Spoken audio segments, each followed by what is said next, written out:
مسلم league نون کے قائد اور سابق وزیر اعظم نواز شریف نے اپنے بھائی شہباز شریف سے پارٹی کی صدارت واپس لینے کے ساتھ ساتھ اپنی بیٹی مریم نواز سے بھی پارٹی کی چیف آرگنائزر کا عہدہ واپس لینے کا فیصلہ کیا ہے۔ پاکستان مسلم لیگ نون کے 11 مئی کو ہونے والے جنرل کونسل کے اجلاس میں نواز شریف کو پارٹی صدر بنانے کا فیصلہ کیا گیا ہے۔ اس حوالے سے تمام تیاریاں بھی مکمل ہو چکی ہیں، تاہم اب کہا جا رہا ہے کہ نواز شریف کے پارٹی صدر بننے کے ساتھ ہی سیکرٹری جنرل کے عہدے پر بھی تبدیلی کا امکان ہے۔ ذرائع کے مطابق مسلم لیگ نون کے موجودہ secretary general Ahsan Iqbal party عہدہ سنبھالے رکھنے سے معذرت کر چکے ہیں۔ احسن اقبال نے ذاتی وجوہات کی بنا پر سیکرٹری جنرل کے عہدے پر کام کرنے سے معذرت کی ہے۔ ان کا کہنا ہے کہ حکومت میں وہ بطور وفاقی وزیر کام کرتے رہے ہیں اور کام کا بوجھ زیادہ ہونے کی وجہ سے وہ پارٹی کو زیادہ وقت نہیں دے سکتے۔ احسن اقبال کی معذرت پر نون لیگ قیادت کیا فیصلہ کرتی ہے، فی الحال اس بارے کچھ نہیں کہا جا سکتا۔ تاہم لیگی ذرائع کے مطابق اس پارٹی میں سیکرٹری جنرل کے عہدے کے لیے خواجہ سعد رفیق کا نام موزوں امیدواروں کے طور پر لیا جا رہا ہے۔ رانا ثناء اللہ نے بھی تصدیق کی ہے کہ خواجہ سعد رفیق کو مسلم لیگ نون کا سیکرٹری جنرل بنایا جا رہا ہے۔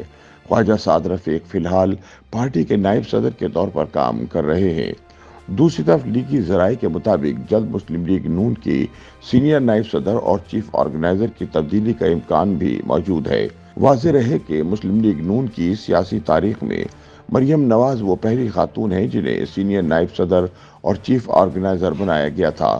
حالانکہ مسلم لیگ نون میں اس سے قبل چیف آرگنائزر کا عہدہ نہیں تھا، لیکن مریم نواز کے لیے یہ عہدہ خاص طور پر تخلیق کیا گیا تاکہ وہ پارٹی کی ہر سطح پر تنظیم نو کر سکیں۔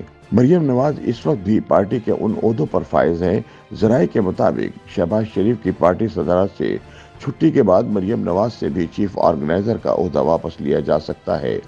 ذرائع کا مزید کہنا ہے کہ پارٹی کے موجودہ نائب صدر حمزہ شہباز شریف کو سینئر نائب صدر بنائے جانے کا امکان ہے۔ ذرائع نے مزید بتایا کہ اس وقت پارٹی میں 11 کے قریب نائب صدور ہیں، تاہم نواز شریف حمزہ کو اپنے ساتھ رکھنا چاہتے ہیں، اس لیے امکان ہے کہ وہ مستقبل میں پارٹی کے سینئر نائب صدر کے طور پر کام کریں گے۔ خیال رہے کہ پاکستان مسلم لیگ نون ایک بڑی سیاسی جماعت ہے جس کے کارکنوں کی تعداد ہزاروں میں ہے۔ اس پارٹی کی مرکزی اور صوبائی سطح پر الگ کمیٹیاں ہیں۔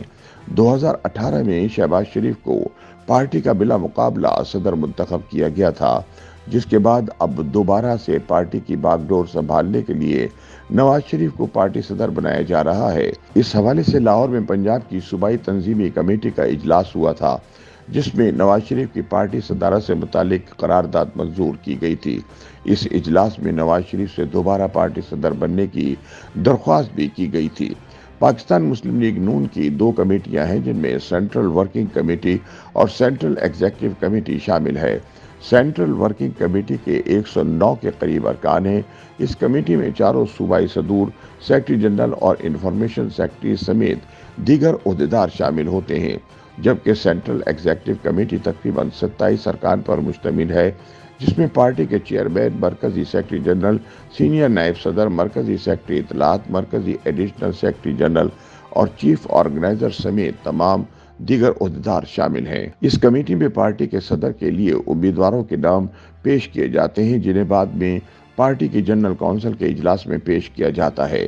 جنرل کونسل کے تقریباً 3500 کے قریب ارکان ہیں، جن کے سامنے پارٹی صدور کو منتخب کیا جاتا ہے۔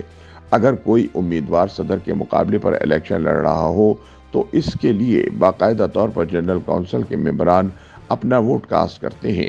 اگر پارٹی صدارت کے لیے ایک ہی امیدوار ہو اور اس کے مد مقابل کوئی نہ ہو تو پارٹی اسے بلا مقابلہ اپنا صدر منتخب کر لیتی ہے۔